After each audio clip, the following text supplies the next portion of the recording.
Terus dia udah mulai banyak bercerita, udah mulai berani ketemu orang baru. Kalau dulu Kak, dia kalau ngobrol itu nggak berani natap mata. Kalau sekarang, wah tegak sekali deh kalau ngobrol. Memilih, jadi saya tetap kasih pilihan jadinya. Kalau dia ngerasa, oh ini nggak boleh karena begini, coba deh. Kalau ini gimana? Kasih opsi lain. Jadi memang harus kitanya juga. Anak bertumbuh, orang tua juga harus bertumbuh, itu sih. Kalau prinsip saya. Jadi ya nggak boleh cuman sekedar boleh dan tidak boleh. Kalau emang itu mas saya nggak mau memaksa, kesini aja nggak. Tetap anaknya yang memilih, harus dia yang memilih karena silakan dan pertanggungjawabkanlah pilihan kamu gitu. Sampai selesai, sampai beres, sampai bisa membuat kamu mandiri gitu dengan hal itu. Gitu. Jadi saya memang nekanin ke dia cari hal yang nanti ke depannya di masa depan nanti tuh kamu enjoy ngejalaninnya. Lebih bagus lagi kalau hobi kan. Hobi yang menghasilkan itu menyenangkan. Gitu. Jadi kalau emang kamu udah punya hobi yang bagus, bisa jadi hal yang menghasilkan tuh lebih bagus lagi.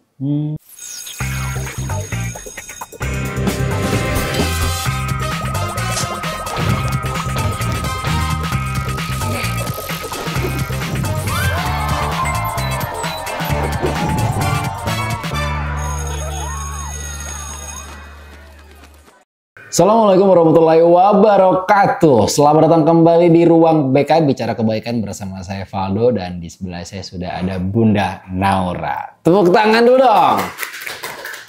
Terima kasih. Bunda apa kabar? Alhamdulillah baik. Alhamdulillah. Kesini ini dalam rangka memang menghadiri undangan kami ini, masya Allah sangat luar biasa. Atau memang salah satunya kegiatan, sama ada kegiatan juga. Oh ada kegiatan sama bareng komite. Oh lagi ada kumpul-kumpul komite. Ada kegiatan bareng komite di sini. Bunda di komite sebagai apa Bun? Kalau sekarang itu di bagian sekretaris di bawahnya Mama Dirgam. Kalau sebelumnya di bagian keasramaan dan supporting. Kalau sekarang udah di sekretaris. Kalau komite itu sekretaris ngapain ya? Paling bantu bikin laporan segala macam. Atau kalau rapat-rapat. Oh ikut natet-natet gitu ya. Oke. Bun, sebenarnya kita tuh pengen ngundang banyak orang tua ke sini gitu kan. Nanti akan ada beberapa orang tua juga yang kita undang ya Bun ya. Yang kita tuh mau bahas adalah soal sisi parenting Bun. Karena kan seperti yang kita tahu bahwa yang namanya parenting itu tuh nggak punya ilmu pasti. Iya, itu. Ya kan? Walaupun sudah ada pelajarannya, sudah ada seminarnya, ada bukunya, tapi tetap aja gitu kan. Parentingnya saya orang Padang ya kan. Sama parentingnya mungkin orang-orang dari Lampung, dari Palembang, dari Jawa dengan karakter mereka di lingkungannya masing-masing akan berbeda gitu. Berpengaruh. Nah, sekarang saya mau nanya nih Bun. Salah parenting. Kita mulai dari definisi parenting menurut Bunda deh, gitu. Sebenarnya kalau menurut saya sih, ya namanya orang tua ya, itu udah kewajibannya pasti bertanggung jawab atas anak-anaknya. Betul. Jadi gimana caranya biar si anak nih tetap ada di area yang seharusnya, baik itu di keluarga, di sekolahnya, di lingkungannya, itu harus dari rumah dulu kan awalnya. Betul. Jadi parenting menurut saya itu ya dari mulai usia nol mereka sampai mereka nanti keluar dari rumah, ya itulah gitu yang diajarkan oleh si ibu, ayah di rumah. Parenting itulah yang harus ditanamkan dari kecil sih, menurut saya. Tapi memang nggak ada itu tadi ilmu pasti ya. Seperti apa caranya? Ya itu balik lagi ke setiap rumah masing-masing. Beda-beda. Karena dan karakter juga kadang satu anak dalam walaupun satu rumah nih ya, kakak, adik itu pasti berbeda cara masuknya. Iya benar-benar. Jadi nggak bisa disamaratakan. Iya. Nah, yang menariknya adalah saya selalu menanyakan hal ini Bun. Beberapa orang tua tuh saya suka ngobrol juga luar biasa parentingnya di rumah Bun. Gitu kan. Berarti kan dalam artian apalagi kalau kita bicara image boarding ya Bun ya. Boarding itu kan image-nya adalah sekolah yang mendidik anak-anak yang mohon maaf ya mungkin atau pesantren gitu ya, mendidik anak-anak yang di luar, mungkin di rumahnya itu kurang ada waktu sama keluarga. Jadi orang tua di rumah susah untuk kontrol. Akhirnya boarding adalah salah satu solusinya agar anak tetap terkontrol dan pendidikannya tetap terjamin kayak gitu kan. Nah, Bunda, gitu. Parenting kan tadi kalau dari definisi ini kayaknya sangat mengontrol sekali nih berarti betul, kan. Betul. Nah, masukin ke ICMS Bun. Latar belakangnya apa Bun? Awalnya karena perubahan zaman ya. Perubahan zaman. Setuju. Sekarang kemarin tuh yang khawatirnya kita itu sama anak-anak adalah gak bisa lepas dari gadget. Itu dia. Itu yang bikin kami khawatir. Mungkin dari sisi mereka ke kami gitu ya, misalkan setiap kali kami misalkan nyuruh apa atau perintah apa atau nasihatin apa, masuk sih masuk. Tapi di luar itu tuh ada hal-hal yang sepertinya kami tidak bisa mengontrol. Itu tadi dunia maya, internet, segala macam ya. Itu benar-benar di luar kendali kami kan. Susah sekali untuk mengendalikannya. Jadi itu kekhawatirannya gitu. Di rumah mungkin iya kelihatan seperti apa, tapi pada saat di luar atau mungkin mereka sedang sendiri di kamar, apa yang mereka lakukan kan nggak kelihatan ya. Handphone itu sih yang bikin kami khawatir, makanya memilih untuk boarding tuh untuk bisa memberikan mereka jarak lah. Kalau zaman kita dulu kan belum terlalu edik ya ke kitanya ya untuk handphone kemana-mana dibawa tuh. Kalau sekarang kan susah, udah anak tuh kayak tuh gak ada handphone tuh bingung sendiri dia. Bener, gitu. lebih ketinggalan dompet daripada internet tuh handphone. Bingung sendiri mereka. Bener. Panik tuh. Yang penting masih bisa nelfon aman lah, gitu. Ada pulsa aman lah. Kalau mereka nggak bisa, internet tuh udah penting banget kayaknya tuh buat mereka. Makanya wah sudah di luar kendali waktu itu kan. Karena waktu itu kan COVID ya awalnya. Awal mulanya COVID, mereka mulai terbiasa gitu ya, dengan handphone karena kebutuhan sekolah waktu itu kan.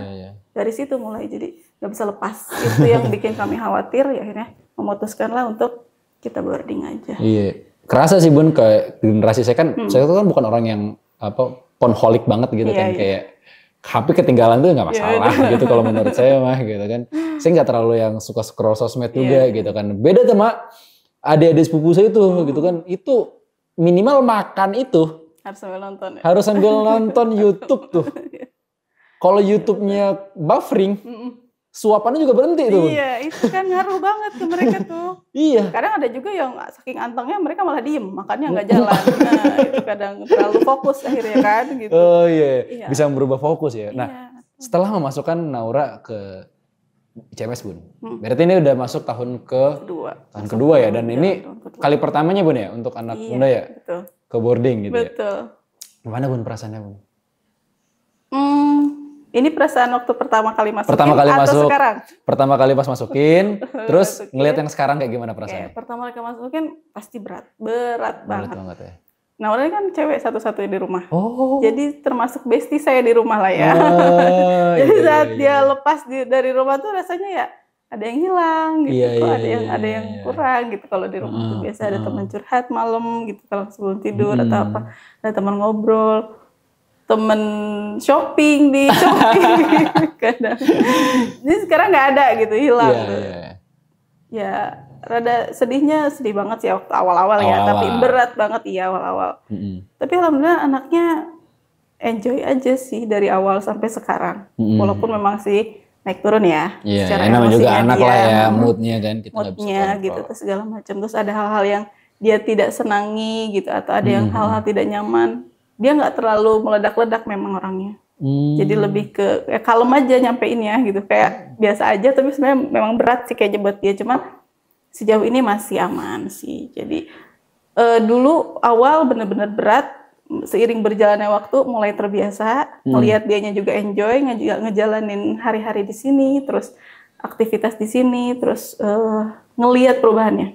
Itu sih yang bikin makin tenang sekarang itu ya, melihat perubahannya saat ini tuh jauh banget dari waktu awal masuk. Jauhnya semana nih Bun?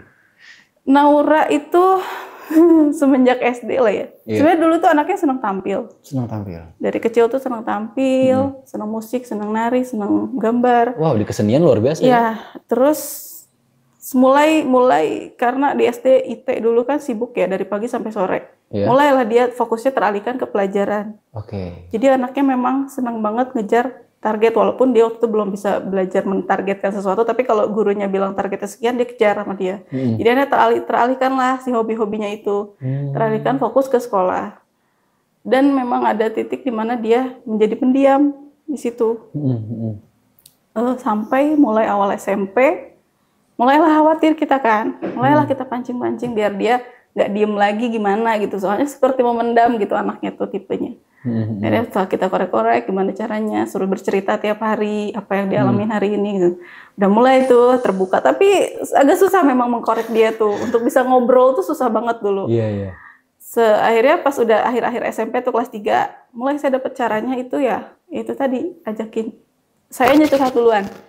Saya curhat duluan sama dia, barulah dia mulai curhat sama saya. Nah, gini cara nyolek dia gitu. Jadi kitanya dulu bikin dia nyaman, kita bercerita, nanti baru dia bercerita. Nah, dari situ mulai tuh terbukalah dia gitu. Masuk ICMS ini adalah pertama kali dia ikut Olimpiade. Wow. Tampil. Memang sih waktu SMP juga pernah tampil, tapi hanya momen setahun sekali gitu ya. Kalau di sini kan lebih sering ya ada acara-acara tuh ya. Dan sering banget melibatkan kalau dulu waktu SMP saya dorong masuk OSIS, dia nggak mau. Karena mungkin lingkungannya tidak memberi tempat ya waktu itu. Tapi pas di sini dia mau maju. Saya pikir, tumben Kak, kok mau masuk OSIS? Saya pikir dia tetap masih kagak nggak mau ya, ternyata. Ya udah mau Bun, bismillah gitu. Ya udah akhirnya terlibat kan, setiap kegiatan dia juga ikut ngatur, ikut merencanakan, ikut segala macam. Wah, udah mulai aktif dia. Jadi itu perubahannya itu. Jadi dia udah mulai keluar dari zona nyamannya. Terus dia udah mulai banyak bercerita, udah mulai berani ketemu orang baru. Kalau dulu Kak, dia kalau ngobrol itu nggak berani natap mata. Kalau sekarang, wah tegak sekali dia kalau ngobrol. Makanya wah, percaya dirinya sudah mulai mulai tumbuh. Nah Bun, gimana Bun kemarin pas ngelihat Naura main film? Surprise banget. Itu di luar ekspektasi, jadi nggak nyangka dia perannya akan sebanyak itu. Dan panjang skripnya ya, dia ngomong tuh panjang banget ya. Dan dia bisa menyampaikannya ngalir aja gitu, wah kok dia nggak ada kaku, nggak ada apa ya. Saya ngelihat dari sisi penonton ya, ngeliatnya nyampe gitu apa yang dia omong itu, nyampe gitu. Terus bagi pesan-pesan dia pada saat lagi ngobrol berdua sama adiknya cerita di situ kan, nyampe gitu. Saya kakaknya begitu, saya surprise aja gitu, dia nggak grogi, nggak kelihatan grogi, nggak kelihatan kaku gitu. Dari waktu film pertama pun udah seneng waktu itu, waktu pas dia bareng Tifa tuh. Walaupun cuma selewat doang, tapi wah kakak judesnya dapet gitu deh. Dia jadi kakak kelas kan, jadi senior tuh. Kakak judesnya dapet. Iyalah emang biasa hari-hari judes banget kan mukanya. Jadi udah dapet kakak. Pas yang kemarin tuh lihat, waduh kakak dari awal sampai akhir kamu bisa ya baca skrip sepanjang itu. Ya, lumayan lah katanya. Tantangannya kan kemarin dia ikut Olimpiade juga tuh, Bu. Ya benar. Itu gimana? Jadi kemarin tuh dia agak galau waktu itu, sebelum reading tuh dia chat-chatan kan. Bun, kakak bingung katanya, ini mau syuting tanggal segini tapi juga ada Olimpiade tanggal yang sama.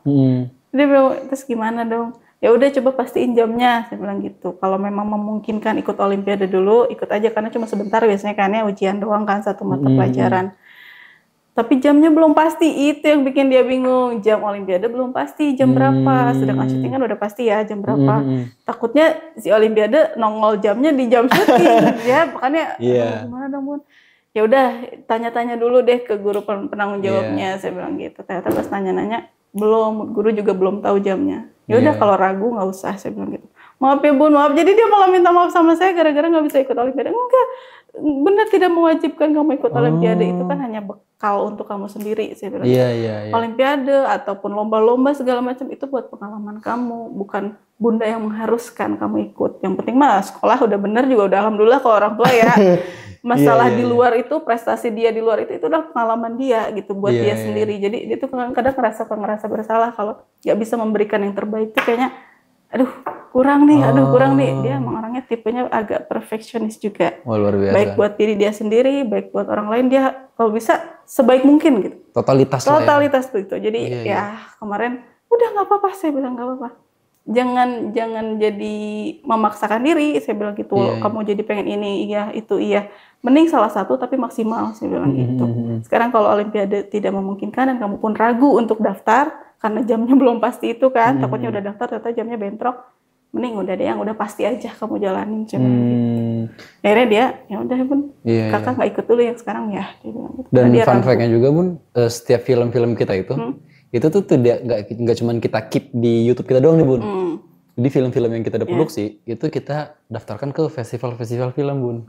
Oh, keren banget. Iya, jadi memang film-film yang udah diproduksi dari film-filmnya Naura juga gitu kan, yang sebelum-sebelumnya itu semuanya abis kita produksi pasti kita cariin festival filmnya, Bun. Iya. Ya walaupun ini ya apa namanya batasannya mungkin ada yang sampai screening aja kayak gitu kan, tapi akhirnya dari situ dikenal lebih banyak gitu, Iya, Bun. betul. Jadi makin eskalasinya lebih luas sebenarnya. Jadi tugasnya itu seperti itu sih, output dari film itu. Dan yang saya lihat sendiri, Bun ya, Naura itu waktu pas reading itu luar biasa totalitas, Bun. Iya, bisa dia ya. Iya, memang awalnya dia datang ke saya tuh dia bilang, Kang saya malu nggak pede gitu. Dia bilang gitu, Bun. Dia tuh harus didorong sedikit gitu. Jadi karena sebenarnya dia tahu bisa kok gitu, tapi kok saya nggak pede ya tak gitu. Akhirnya jadi selalu mundur sendiri kadang kalau nggak kita dorong. Akhirnya kemarin saya bilang gini, Bun, ke dia.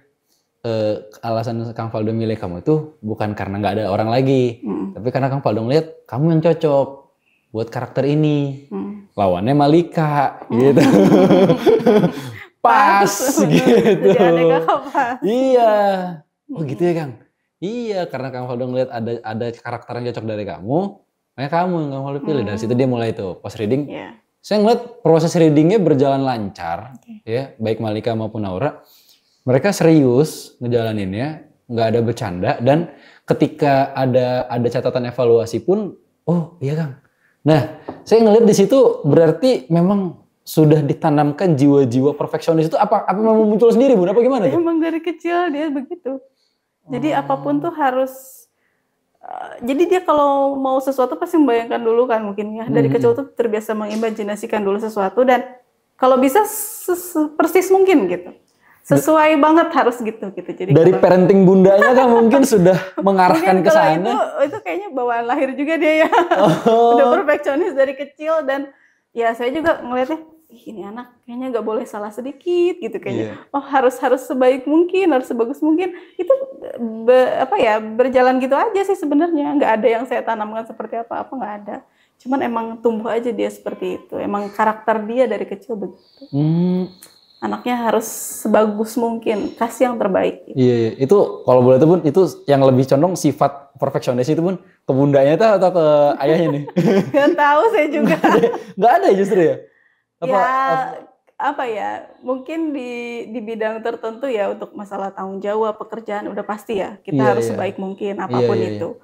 Mungkin yang dia lihat, apa yang ayah dan bundanya lakukan, untuk dia ya itulah yang memang paling baik gitu dikasih ke dia. Mungkin itu kali dia muncul lah untuk bisa melakukan juga yang terbaik buat orang lain. Karena kan ada titik di mana kalau teman-teman saya dulu sih, teman-teman ya, mereka tuh di usia-usia sekarang tuh masih SMA tuh ya perfeksionis banget tuh saya belum nemu, Bun. Oh gitu. Yang apa memang orangnya pada malas-malas semua ya? Apa gimana ya? Atau sudah lelah gitu ya? Karena saya dulu di pondok, Bun ya. Jadi sama kan ngeliat nggak ada teman-teman yang mau seperfeksionis itu dalam mengerjakan sesuatu tugas atau apa gitu kan, kayak jadilah kayak gitu. Mereka rata-rata kayak gitu. Kesadaran perfeksionis itu atau kesadaran pengen memberikan yang terbaik itu tuh kan biasanya muncul kalau nggak karena memang kebutuhan ya kan, kalau nggak memangnya karena sifatnya kayak gitu. Nah ini yang langka nih. Kayaknya Naura karena sifatnya deh. Ya, itu luar biasa loh, Bun. Iya. Jadi memang dari awal juga gitu. Nggak hanya di bidang pendidikan aja, kadang di hal-hal kecil aja dia harus sesuai mau dia. Kalau dulu tuh dia kalau ngambek ekspresif sekali. Jadi kalau misalkan ada sesuatu yang tidak sesuai dengan maunya dia, udah ngamuk banget kalau dulu. Kalau makin gede malu kali ya kalau dia ngamuk. Jadi kalau dia marah tuh diem. Sini-sininya diem. Ini ya berbalik. Kebalikannya banget ya. Maksudnya kan kalau dari yang sebelumnya dia marah mungkin ya sekarang ngedumel tapi ini tuh. Lebih banyak diem gitu. Oke, kadang masuk kamar sendiri. Jadi dia udah nggak mau lagi ngeluapin atau ngeluarin marahnya tuh kayak gitu lagi. Jadi kayak apa ya? Mungkin dia mikir ngabisin energi kali ya gitu kayak gitu. Akhirnya ya udah. Kadang udah agak tenang dikit baru saya ajak ngobrol. Kenapa marah gitu. Ininya kurang ini kurang itu. Ya udah. Cukup dewasa ya, Bunda, dalam mengontrol emosinya? Ya sejauh ini alhamdulillah sih. Malah semenjak masuk sini nih gak banyak protes dia. Gak tahu kenapa. Gak tahu dia mendem, gak tahu saya juga kadang pengen tahu ya. Ini anak tuh mendem sesuatu atau emang dia ngerasa masih batas wajar dia gitu. Maksudnya kayak kalau teman-temannya kadang kan suka ada aja yang protes masalah makanan lah, atau misalkan masalah ada guru yang gimana gitu. Ada aja protesnya gitu. Kalau Nara kok nggak ada ya Kak? Nggak ada banyak yang kurang. legowonya dia gitu ya. Jadi saya mikirnya ini anak terlalu legowo atau gimana ya gitu. Jadi kadang saya yang gemes, saya yang nanya-nanya terus. Jadi kan enggak kok Bun, nggak apa-apa, aman kok gitu. Jadi ya udah baik-baik aja kok gitu. Jadi menerima sekali gitu anaknya sekarang ini dia. Saya penasaran sih, maksudnya bagaimana sih Bun bisa kan pasti kausalitas itu selalu ada Bun ya, sebuah akibat ya Bun ya. Ya Naura menjadi seperti ini sebabnya ya mungkin ya tadi faktor dari rumah juga, faktor sekolah juga gitu kan. Nah yang saya pengen tahu tuh yang di rumahnya ini Bun. Maksudnya gimana ya? Larangan, perintah, aturan di rumah itu apakah ketat kah? Saya sih nggak banyak ngelarang. Apapun kadang malah saya terlalu membebaskan, kadang bapaknya yang lebih banyak kenapa sih diizinin gini, kenapa sih gitu. Karena memang namanya remaja ya, kalau makin sering dilarang tuh dia malah makin penasaran. Saya takutnya seperti itu, karena kan kita juga pernah jadi remaja loh gitu. Kalau banyak larangan itu kan malah jadi makin penasaran. Kenapa sih dilarang? Iya, walaupun udah kita jelaskan atau udah dijelaskan karena begini begitu, tetap mereka kadang nggak percaya dengan alasan kita kan. Maunya nyobain sendiri gitu. Jadi kayak untuk hal-hal apapun juga, saya setiap kali mengizinkan pun saya jelaskan kenapa saya mengizinkan. Kalau saya melarang pun saya jelasin, tapi saya kasih alternatif lain. Gitu. Dengan misalkan dia mau A atau mau B, saya kasih tahu saya nggak ngizinin, Bunda nggak ngizinin, tapi coba deh ada opsi lain nih, ini mau nggak gitu. Jadi nggak hanya sekedar melarang, nggak boleh, udah. Nggak bisa gitu kalau anak remaja kan. Nggak bisa gitu. Kesannya kayak dia kayak apa gitu. Jadi nggak ada kebebasan untuk memilih. Jadi saya tetap kasih pilihan jadinya. Kalau dia ngerasa, kok ini nggak boleh karena begini, coba deh. Kalau ini gimana? Kasih opsi lain. Jadi memang harus kitanya juga, anak bertumbuh, orang tua juga harus bertumbuh, itu sih. Kalau prinsip saya. Jadi ya nggak boleh cuman sekedar boleh dan tidak boleh, tapi harus ada di luar itu. Larangannya itu pun bukan larangan itu kan ya, berarti kalau dia mau melakukan sesuatu, coba kita kasih gambaran pilihannya A, B, C gitu kan. Ini resikonya yang kamu akan jalanin, ini benefit yang akan kamu dapatkan. Silakan kamu pertimbangkan bagaimana kemampuan kamu gitu kan. Oh beda sama saya dulu Bun. Kalau saya dulu, misalnya saya nakal, terus 1, 2, terus. Itu ayahnya kayak gitu kan. Saya dulu gitu tuh. Ya kan kita terus ya. Diterusin ya. Disuruh. Tapi karena nada suaranya nambah tinggi, takut kan lama-lama. Iya. Udah gitu. Udah makin tinggi baru berhenti. Iya gitu lah ya. Mungkin beda zaman, beda pendidikan. Karena di rumah juga ayahnya dan saya beda cara ke anak tuh. Iya. Jadi kadang kalau udah nggak bisa masuk, saya udah nggak bisa masuk, ya bapaknya yang masuk. Ya dengan mungkin cara yang lebih tegas. Ayahnya udah susah masuk, saya yang masuk. Jadi kadang kita gantian aja. Karena perbedaan itu ya jangan dijadikan bumerang juga ya, tapi dijadikan sebuah solusi juga lah. Kita beda tapi jadi solusi. Justru karena adanya beda itu akhirnya punya banyak cara gitu kan. Kalau sama akhirnya monoton kan, jalannya gitu-gitu terus. Nah sekarang Naura tuh udah SMA kan Bun ya? Udah SMA kelas 2. Bentar lagi mau kuliah. Iya, itu dia. Itu dia. Gimana nih Bun? Udah ada gambaran-gambaran mungkin?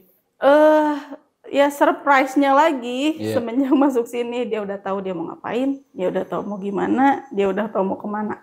Itu yang saya senang. Dari masuk sini dia udah ngasih. Itu di tahun pertama atau tahun kedua nih Bun?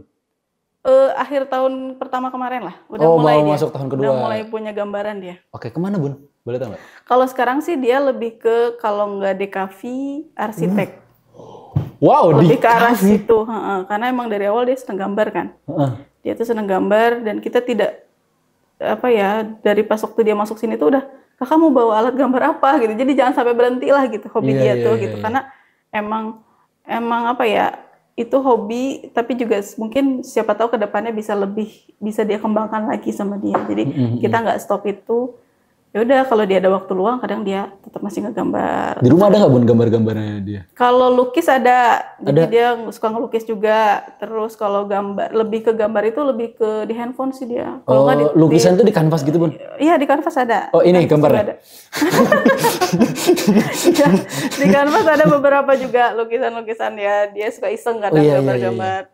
Kalau nggak anime. Kadang dia suka gambar juga di handphone, kalau nggak di saya penasaran yang lukisan sih Bun. Yang lukisan ya.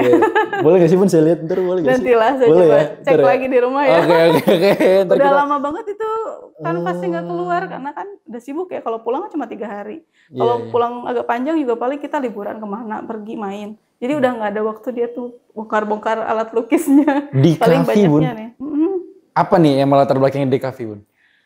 Nggak tahu sih, lebih ke memang minat dia dari awal. Karena dia tertarik dia di arah situ. Karena dia awal saja nggak tahu tuh, kakak mau kemana nih jadinya. Gitu. Kalau saya lebih kepikiran arsitek ya, atau desain interior atau apa. Jadi karena memang lebih ke apa ya, dia dari sisi seninya juga lumayan inilah ya, lumayan banyak lah gitu. Jadi tapi dia bilang DKV Bun. Oh baru denger nih Bunda.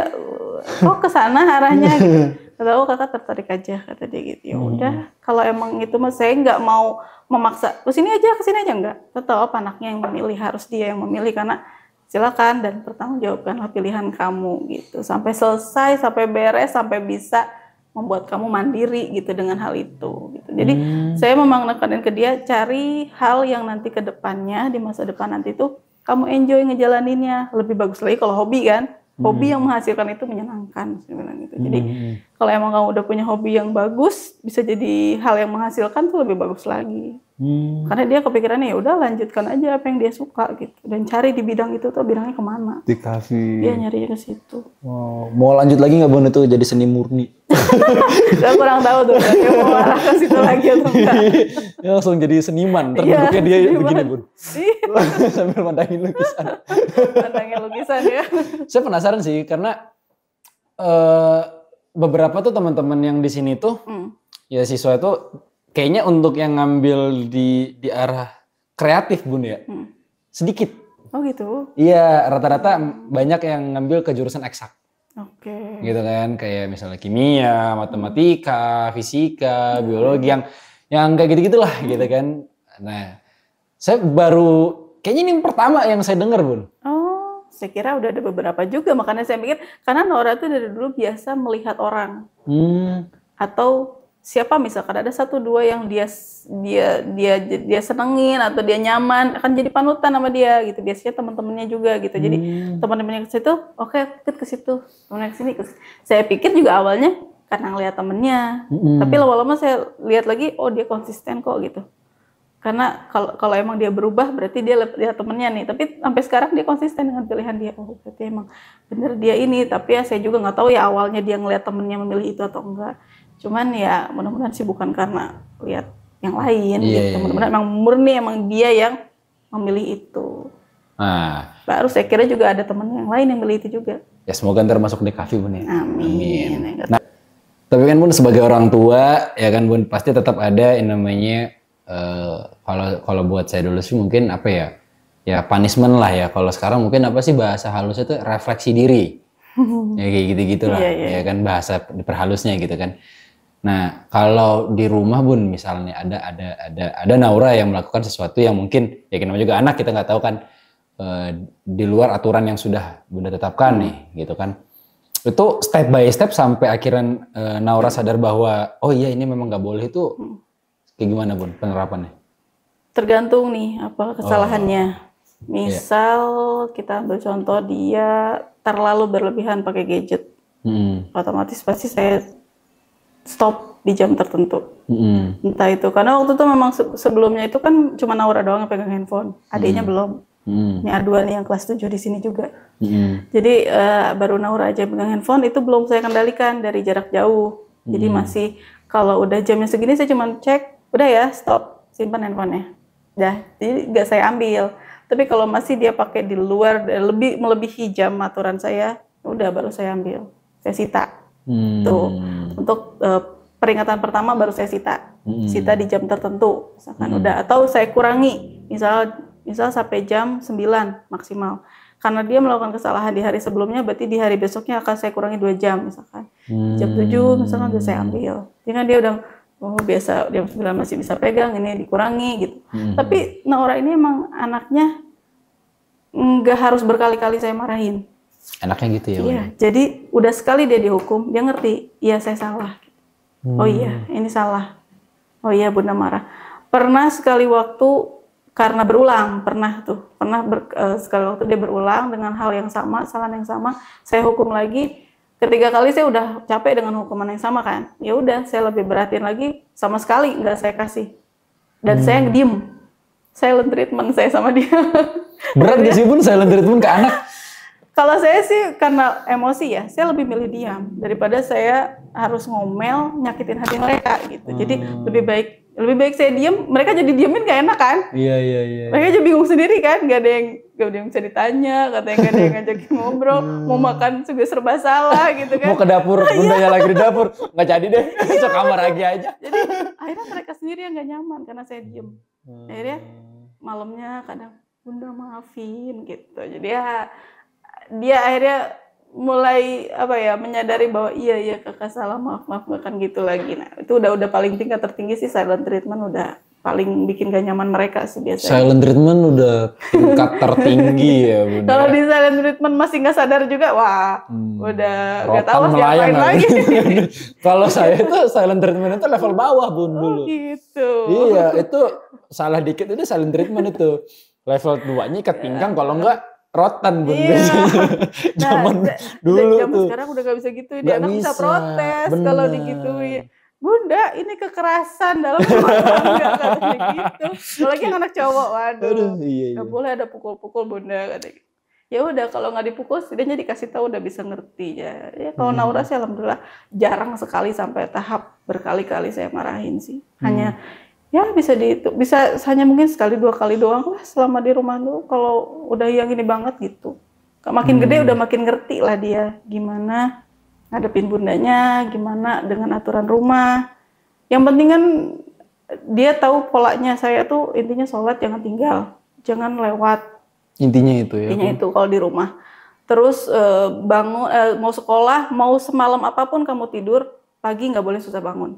Gitu. Jadi jam sholat jangan lewat. Jam sekolah nggak ada acara males gitu. Jadi terserah, itu kan udah konsekuensi ya. Pilihan. Gitu ya. Jadi dia alasan ngerjain tugas sampai tengah malam gitu ya. Terserah kamu mau ngerjain sampai jam berapapun, pagi jangan sampai bilang susah bangun. Dia bilang gitu. Jadi dia udah ngerti itu gitu. Jadi ya udah pagi tetap berangkat sekolah, bangun subuh tetap bangun subuh gitu. Nggak susah, dia paksain karena mau nggak mau kan tanggung jawab. Dia harus bertanggung jawab dengan tanggung jawabnya dia sebagai anak sekolah gitu. Dan juga sholat itu wajib banget. Jadi ya udah mereka udah bisa, Naura lah yang paling ini, Naura udah bisa ngerti banget. Kalau yang kedua nih, makanya kemarin masuk lagi sini kan SMP, masih agak khawatir saya karena di rumah aja dia masih susah sekali diatur.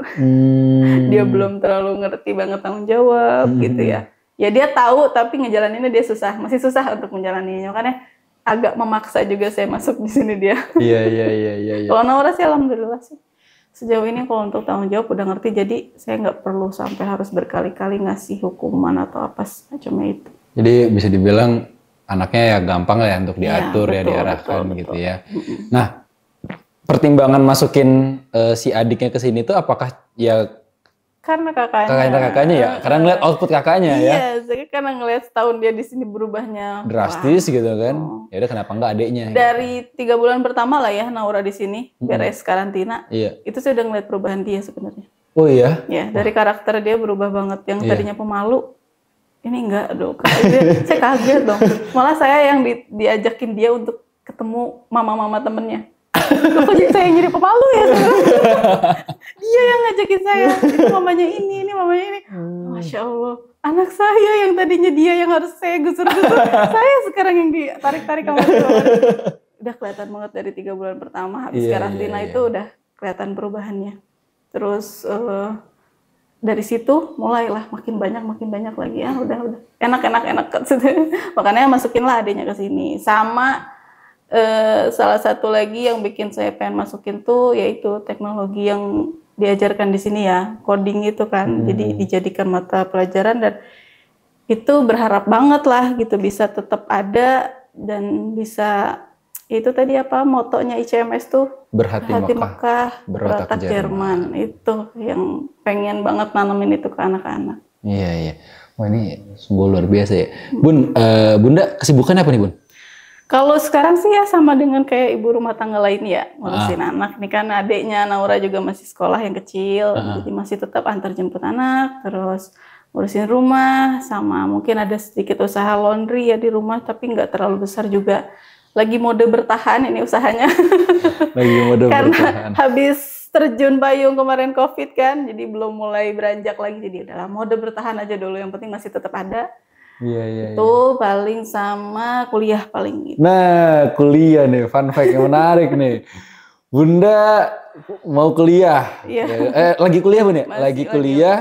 Di mana Naura juga bentar lagi kuliah nih. Sama-sama mahasiswa. Makanya saya dikejar target jangan sampai duluan Naura nih beresnya. Boleh tahu Bun jurusan apa? Sastra Inggris, penerjemah. S2, S1? S1. Kebetulan saya agak terlambat mengejar S1. Tapi ya daripada tidak sama sekali ya. Benar, gak ada kata terlambat untuk belajar. Gak ada kata terlambat. Jadi makanya ya udah tetap kapanpun itu tetaplah saya mau beresin di gitu. Di Pakuan Bun, sastra Inggris. Dan kebetulan saya cari yang fleksibel waktunya, saya di gitu. UT. Oh iya, saya juga kepikiran juga pengen ngambil UT sih Bun, rencananya pengen ngambil. Cari yang fleksibel kuliahnya, nggak harus masuk kampus. Kenapa Bun ngambil sastra Inggris Bun? Memang sebenarnya banyak ilmu yang ingin saya ini ya. Sebenarnya tadinya mau psikologi, tapi karena di UT nggak ada, ya udahlah cari yang memang saya pengen kuasai ya. Bahasa sih. Kita mulai dari bahasa Inggris dulu deh gitu. Karena kan udah lama juga saya nggak belajar lagi kan. Iya. Sudah lama vakum banget, jadi mulai lagi dari nol tuh ya udah deh saya cari dulu yang mendasar dulu deh, cara ya udah bahas. Ini ngebagi waktunya gimana Bun? Maksud dari parenting, terus ngurus anak, ya di rumah juga ada suami juga, ya Bun ya. Ada ayah juga. Kalau misalnya Naura pulang ada Naura juga, ada adik-adiknya juga.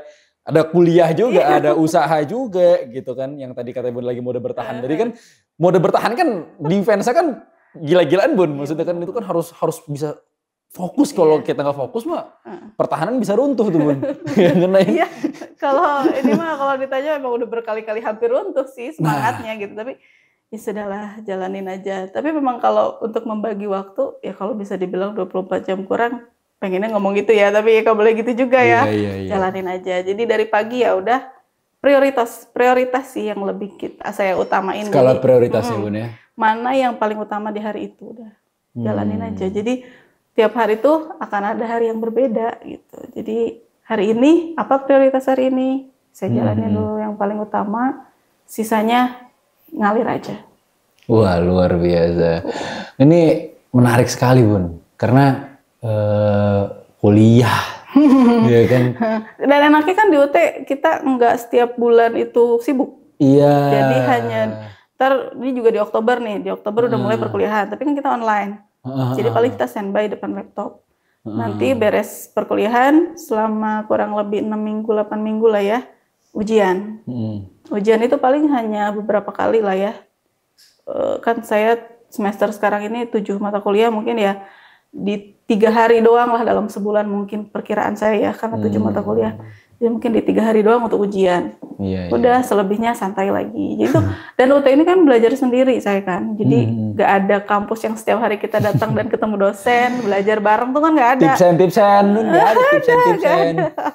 Paling di saat momen lagi perkuliahan online berjalan, ya disitulah kita harus ada gitu. Harus tetap hadir secara online ya, nggak harus datang ke kampus. Jadi lumayan fleksibel untuk bagi waktunya.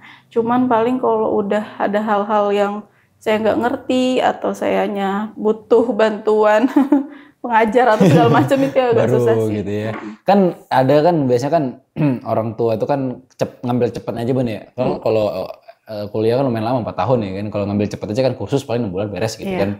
Nah kan ada pilihan itu Bun, lebih praktis biasanya kan, ikut workshop, langsung beres 2 bulan workshop, keluar eksekusi gitu kan. Nah, kenapa Bunda tidak memilih itu Bun? Salah satunya memang udah targetnya pengen naik ya ke S1. Intinya saya pengen selesai S1. Target dari dulu pengen selesai S1. Itu mimpi pribadi. Kedua, mimpi pribadi. Kedua memang sambil memotivasi anak-anak juga. bahwa belajar itu nggak manusia. Gitu ya. Jadi di saat mereka lagi capek-capeknya nih belajar, ayolah, Bunda juga kan lagi kuliah, yuk belajar bareng ya, kadang gitu. Kalau sekarang dia ayahnya kan lagi ngambil S2 juga tahun ini. Karena gitu, jadi ya bareng kita jadi sambil. Kadang anak kalau udah lesu-lesu di sekolah, pengen pulang, semangat dong gitu. Yuk, ayah juga besok ujian. Kalau nggak, Bunda juga besok mau ujian, doain ya gitu. Jadi saling kitanya. Sama-sama kita semua tuh lagi sekolah loh, semuanya bareng gitu. Jadi iya. ya udah saling menyemangatin. Ntar kalau saya atau ayahnya yang lagi tidak bersemangat, mereka kadang yang menyemangati. Jadi ya sambil itu sih motivasi keduanya ya itu. Biar anak-anak juga tetap semangat, karena ilmu itu salah satu hal yang mahal sih sebenarnya kalau udah kita dapet ya, karena bisa bawa kita kemana aja gitu. Kalau kita udah punya ilmu tuh udah gitu, kamu tuh mau ngapain juga kamu bisa. Iya. Ini salah satu pelajaran berharga Bun menurut saya Bun ya, kalau saya lihat ya bagaimana anak itu pada akhirnya akan mencontoh perilaku orang tuanya. Ketika orang tuanya ketika orang tuanya punya semangat yang luar biasa dalam belajar, maka semangat itu pun akan ditularkan nih. Akan menular ke isi rumah gitu kan.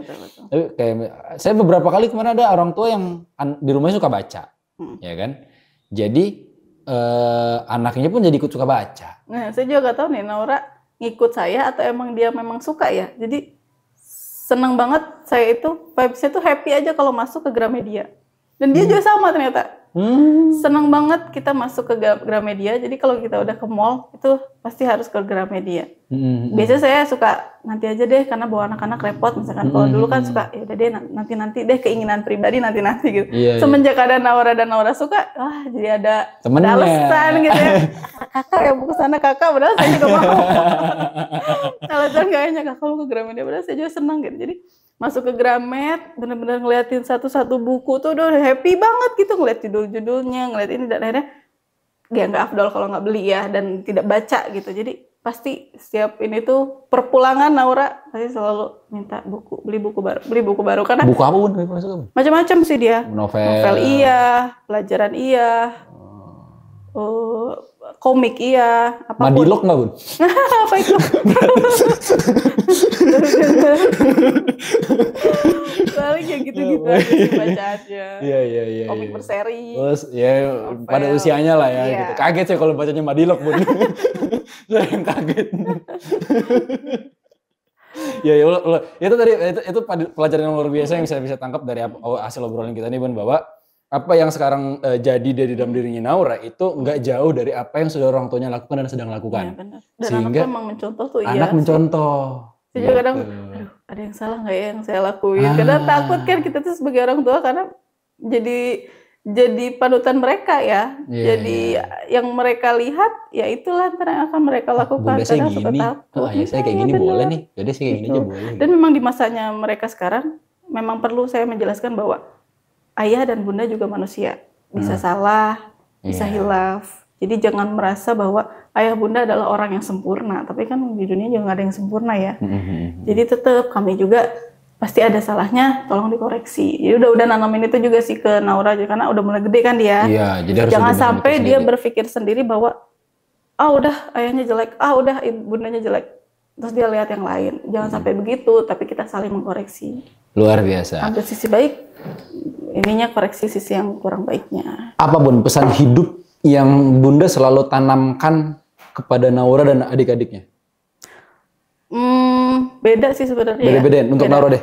Kalau untuk Naura sebagai perempuan ya, saya nanaminnya adalah tetap mandiri sih. Mau dia perempuan, gak ada salahnya kalau dia tuh bisa berdiri di kakinya sendiri, dia bisa mengejar cita-citanya juga gitu. Jadi mimpi itu penting gitu, dan mengusahakan mimpi juga itu jauh lebih penting. Jadi jangan hanya karena kamu perempuan terus karena mikir nanti juga misalkan udah kuliah, udah kerja, terus menikah, nanti juga harus ngikut suami. Enggak juga. Iya, memang harus turut suami, tapi setidaknya kamu juga harus jalanin hidup kamu. Jadi bahagia itu jangan dari orang lain, harus dari diri sendiri dulu. Stoikisme. Jadi nanamin ke dianya jangan sampai bergantung sama manusia manapun. Kalau ke yang cowok ya itu tadi, jadi laki-laki terus tanggung jawab. Tanggung jawab itu kalau cewek kan mungkin ya tanggung jawab minimal untuk diri sendiri udah cukup. Tapi kan kalau cowok enggak. Dia harus bertanggung jawabnya untuk anak orang juga nanti, untuk keluarganya saat ini, orang tuanya, adik-adiknya atau kakak-kakaknya. Apalagi cowok ya, harus jagain ibunya nanti mungkin atau jagain kakaknya ya. Mudah-mudahan sih semua bisa mandiri, intinya mandiri sih. Karena orang tua manapun itu akan lebih tenang saat anaknya tuh sudah bisa, setidaknya untuk hidup dia tuh, dia sudah settle aja gitu kan, itu udah tenang banget gitu. Amin, dan yang paling penting sholat, jangan pernah tinggal itu. Mau penting. jadi apapun kalau sholat tinggal percuma. Iya, sia-sia. Sia-sia. Apa harapan Bunda terakhir nih Bun untuk masa depannya Naura? Ya semoga sih Naura ini bisa menjalani hidup sesuai dengan mimpinya. Amin. Terus tetap jadi anak yang baik, rendah hati, tidak sombong, dan juga apa ya, tetap hormatlah sama orang yang lebih tua. Dan jangan pernah tinggal sholat, tetap dekat sama Allah. Itu aja sih harapan saya untuk dia tuh, intinya adalah hal-hal baik untuk dia yang selalu ada dalam doa tiap hari. Luar biasa, tepuk tangan dulu dong teman-teman ya. Terima kasih. Ini wah, ilmu parenting yang sangat nice ya buat kita-kita yang belum menikah ini untuk bisa ditanamkan baik-baik dalam sanubari kita teman-teman, bahwa menjadi orang tua itu tidak hanya menjadi ayah dan ibu saja, tapi juga harus menjadi, kalau ibu madrasatul ula ya, kalau ayah juga menjadi seorang khalifah di rumah tangga yang harus mampu memimpin dan bijaksana gitu kan, dan mampu menjadi contoh. Itu yang berat itu ya. Karena seumur hidup tuh ya menjadi contoh itu ibunya. Sampai nanti ya sudah tua pun kita tetap harus jadi contoh bagaimana jadi orang tua yang sudah tua nantinya gitu kan kepada kita ketika mereka berkeluarga gitu. Terima kasih banyak Bun sudah ngobrol bareng sama kita. Semoga podcast ini bisa bermanfaat buat kita pribadi dan teman-teman yang semua yang di rumah yang nonton. Sampai berjumpa lagi di Ruang BK episode selanjutnya. Bye bye. Assalamualaikum warahmatullahi wabarakatuh.